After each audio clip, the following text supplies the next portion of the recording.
Bangunan tua itu masih berdiri sunyi. Tetapi tidak pernah benar-benar sepi.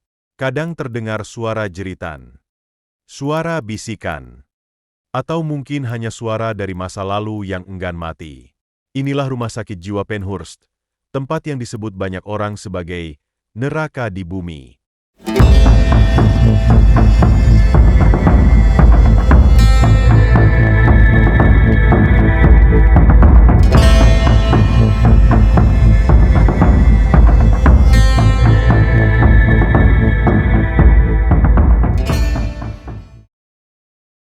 Penhurst State School and Hospital dibuka pada November 1908, terletak di Spring City, Pennsylvania.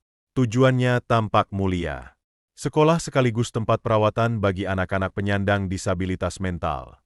Namun niat itu berubah menjadi mimpi buruk yang kelam. Setiap orang yang masuk ke Penhurst seakan dicabut dari kemanusiaannya. Tak hanya anak-anak, yatim piatu, imigran, hingga pelanggar hukum kecil dijebloskan ke sana. Dalam sekejap, mereka jadi penghuni tetap, dihapus dari catatan dunia luar.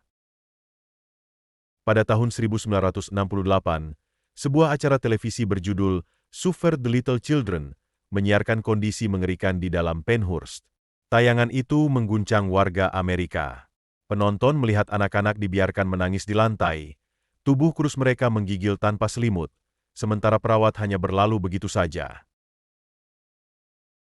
Kekejaman staf rumah sakit bukanlah rumor.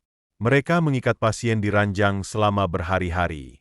Tak diberi makan cukup, tak diizinkan ke toilet, hingga pasien terpaksa buang air di tempat mereka terikat.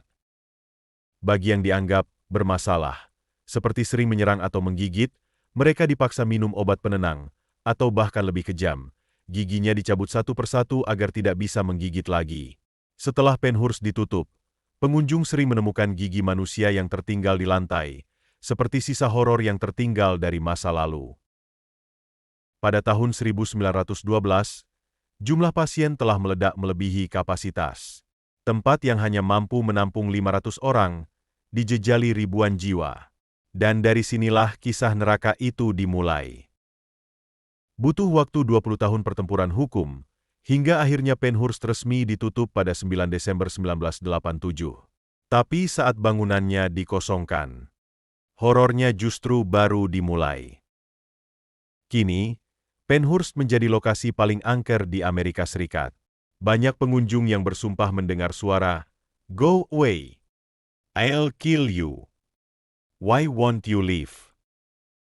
Padahal tak ada satupun manusia di ruangan itu.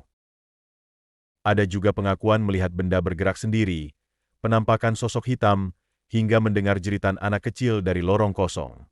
Bahkan penyelidik paranormal profesional yang datang ke sana pun memilih angkat kaki lebih cepat dari yang direncanakan. Beberapa percaya, para roh penghuni Penhurst belum benar-benar pergi. Mereka masih terjebak dalam luka dan penderitaan yang tak pernah ditutup. Penhurst bukan sekedar rumah sakit. Ia adalah saksi dari kegagalan kemanusiaan. Dan di tempat seperti itu, kematian bukanlah akhir, melainkan awal dari sesuatu yang lebih menyeramkan. Dan kini, setiap lorong yang kau lewati, setiap pintu yang kau buka, mungkin ada yang memperhatikanmu. Karena di Penhurst, tak ada yang benar-benar sendiri. Terima kasih telah menyusuri lorong kelam bersama kami. Jika kisah ini membuat bulu kudukmu berdiri, jangan lupa untuk like video ini dan tekan tombol subscribe, agar kamu tak tersesat di dunia nyata ataupun dunia yang lain. Tinggalkan komentarmu, jika kamu pernah mendengar suara-suara dari tempat yang seharusnya sunyi. Kami akan menunggu di balik layar yang gelap ini. Sampai jumpa dalam kisah berikutnya, yang mungkin lebih gelap dari malam terkelam.